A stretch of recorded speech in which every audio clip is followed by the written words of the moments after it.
Hey, what is happening? Thanks for tuning in to the Horror Debate. I am Jeff Rowdy J. Keir. Alongside me, as always, Mr. Michael Mandy. And this week we're going to be reviewing, or debating, from 2006, Driftwood, directed by Tim Sullivan and starring Diamond Dallas Page. Deep Pete, baby! How you doing? Hey! Uh-oh. That was a selling point for me right there, Mikey. I know. As soon as I saw that, I went, that's why Jeff said we got to do this. That's right. Now, Paige, he's on our friends list, right, on MySpace. Uh-huh. What a guy this guy is, right? Mm-hmm. I love Paige. I always have loved Paige. I've watched him back from the beginning of his career when he managed the Fabulous Freebirds, had that red hair going on, long red hair. I know you don't know what I'm talking about, but I'm telling you, I've watched Paige for years and years and years. This guy's a class act, full of personality, perfect for the movies, and I hope he gets more, This movie...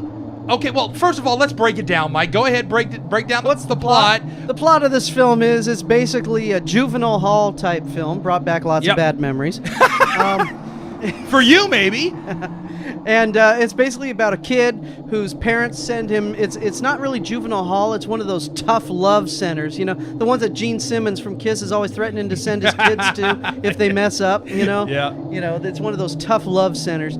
So the parents, this kid, his brother dies. He feels bad. He writes in a blog that he's gonna kill himself, and so his parents freak out and send him to the swamplands of Florida to this one of these tough love centers, which is run by a sadistic warden. Are there any other kinds in the movies? And this sadistic warden is Diamond Dallas Page. Yes, and directed by Tim Sullivan. And we have to mention that we were wondering, we were sitting there, Tim Sullivan. Now wait a minute, I've heard that name before. Name's familiar. It sounds familiar. Where did we see this guy before? And then we looked it up. Yeah. And guess what it is? 2001 freaking Maniacs, right? Well, 2001 Maniacs. 2001 Maniacs. Yeah, freaking, that's a sequel, right? It should. Actually, there is a sequel. See? There is a sequel. See? What'd I tell you? They listen to me once in a while. 2002 Maniacs. Well, okay, so I'm sitting there going, wow, this is such a departure from 2001 Maniacs. 2001 Maniacs was way over the top gore, kind of weird, dumb humor. Yeah, cheesy. What I would call black humor, really. Yeah, stereotypical type humor. Yeah, and this movie tried to bring kind of into the serious vibe, tried to get serious with it a little bit, tried to be a little more artsy, in my opinion. Well, the cover makes it look like it's going to be a Japanese scary movie with long-haired dead people rising out of the water. Here's the problem that we're finding with a lot of these films, is that the cover has absolutely nothing to do what you watch, okay, with what's in the film, okay? Yep. The art people and the people that are making these films, they don't talk. No. They don't talk, okay? I saw this movie just a few hours ago, and I didn't even bother reading the box. Right. I didn't bother anything because I was pressed for time. I just, hey, everyone, this is a movie I got to watch.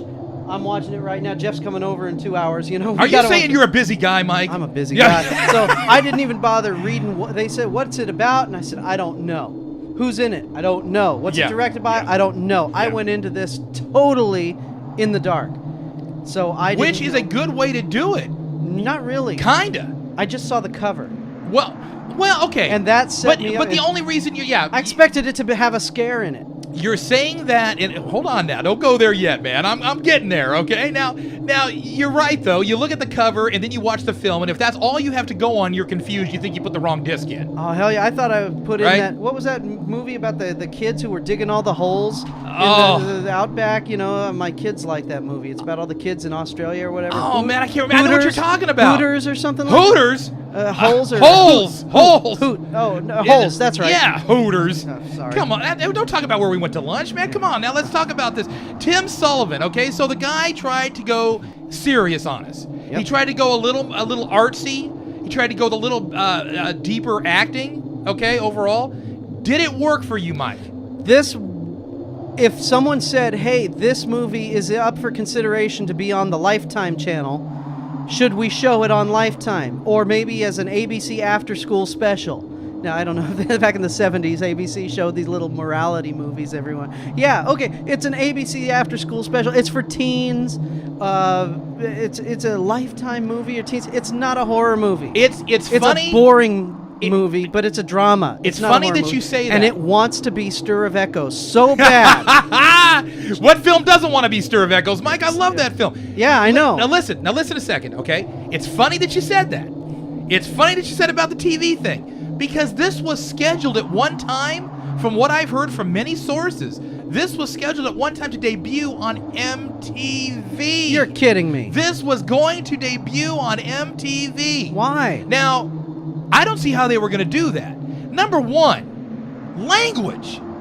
These kids were dropping F-bombs like every other word, right? How's MTV going to get by with that? Yeah, I guess you're okay? right. I mean, forget not being scary, because this film is not scary. Well, because it was a prison film for me, I expected it, so I was, the dialogue, it didn't faze me. Well, right, but if you're going to debut this on a public, kind of, you're not going to be able to do that. I mean, I could see like a Showtime thing or something like that. HBO, right after The Sopranos. I can't see, an MTV airing of this. I think MTV just said, gee, there's this movie has nothing but 18-year-olds in it.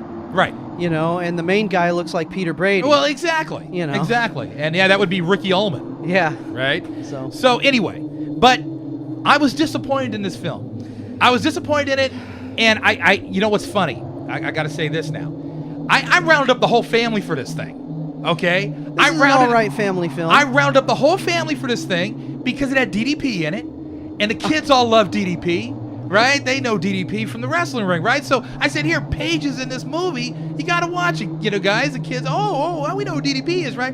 As soon as they saw him, they're like, man, I don't know if it's the movie or if it's Paige or if what the deal is, but something isn't clicking. Now, the thing is that I thought he did his role pretty well. Yeah. Okay. He was entertaining to watch. Like I said, I just saw Dallas Page. And I went, oh, yeah, he's a wrestler. Yeah. That's as far as I went when I saw the name on the credits. Right. He, as a presence on the screen, he's got good screen presence. I thought as a idiot, sadistic, redneck warden, he fit the part. I thought he did his job adequately. Yeah. I think the guy's probably got a career, kind of like if he wants to continue on in this, I think there should be more parts. Sometimes he maybe did fine. Sometimes maybe sounding a little forced in certain things, but this is his. I mean, this is really kind of like his first big talking role. I mean, we've seen him in. You mean wrestlers don't talk? We've seen him in. I'll smash you on the head with a folding chair. We've seen him in The Devil's Rejects, right? And he didn't have a lot of. Oh yeah, that's right. He was in that. Right, he didn't have a lot of lines. He had like 2-3 lines or something like that. Yeah, you're right. I forgot about that. And now he actually gets a lot of verbiage and a little bit. He's one of the main. He is the foil for the main character. Yeah. He's the main villain. Yeah, and a lot of it sounded. I mean, a lot of it sounded good. Some of it sounded maybe just a little bit forced. But that happens when you're in your first big kind of verbiage role. Well, what was cool was not if he was on the screen, you were watching him. Everything was about him when he was on the screen, and when he was not on the screen, everyone was talking about him. That's right. So that was a good part for him, just a good part for anybody. Absolutely. I thought he carried it off well. The direction I thought was fine. The music I thought was creepy when it wanted to be. Yep. I thought everything about this film was fine, except it was a drama. It wasn't scary. No. It wasn't scary, and I thought that, I thought he was trying a little bit too hard, the director I'm talking about. It was Stir of Echoes with all the guts and balls taken out of it. Trying a little bit too hard to make these kids seem really rough. And they weren't. And you could tell they weren't. Yeah. I mean, it came Let's off. have the Hispanic kid say the word essay once, so we go, oh, you're a gangster. Hey, I wrote an essay. Yeah, okay. Yeah, I'm scared now. Yeah. Ooh, you said essay.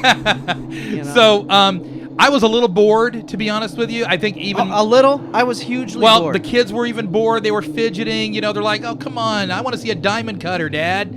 I was like, I want the ghost to just show up and kill everybody. Yeah, and then my kids love horror or horror light. They love stuff like The Grudge and whatever, stuff that I'll let them watch. And I had heard good things about this film from a lot of people. There's a lot of people who really, really love this film. Wow. And I couldn't get into it, unfortunately. But I wanted to make sure that everybody heard that DDP did his job, and he did it right. Yeah, he showed up, he came, he did his job. And if you're a DDP money. fan, definitely, check it out, Yeah, and like I said, if the director said, I'm tired of doing 2001 Maniacs, I want to do this serious drama, and bring the budget down, bring everything down, and just make a serious little independent type film, fine. He did it. He set out. I think if that's what he said, that's what. But it was marketed as a horror film, and they tried to throw some horror elements into it. Tried to make it Stir of Echoes, which it isn't. Well, what was funny was this is how bad it got. Okay, now this is going to be a little story, but this is how bad it got in the middle of the movie. I'm sitting there watching it, and I'm bored. And so I bust out the laptop in the middle of the movie. I'm sitting there. No, serious. Follow me on this. I busted the laptop because I had to double check. I had to double check to see if this was actually designated as a horror film. Was it?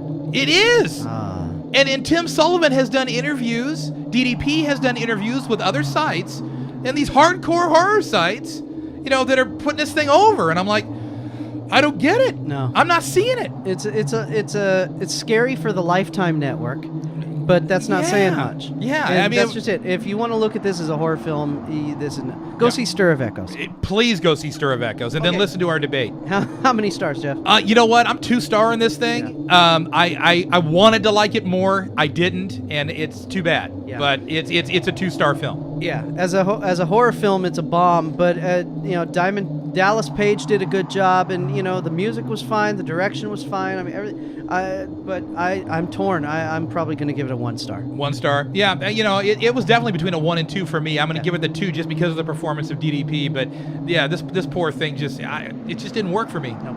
All right, I'm Michael Mandy. He's Rowdy. Jeff, we'll talk to you next week at the Horror Debate.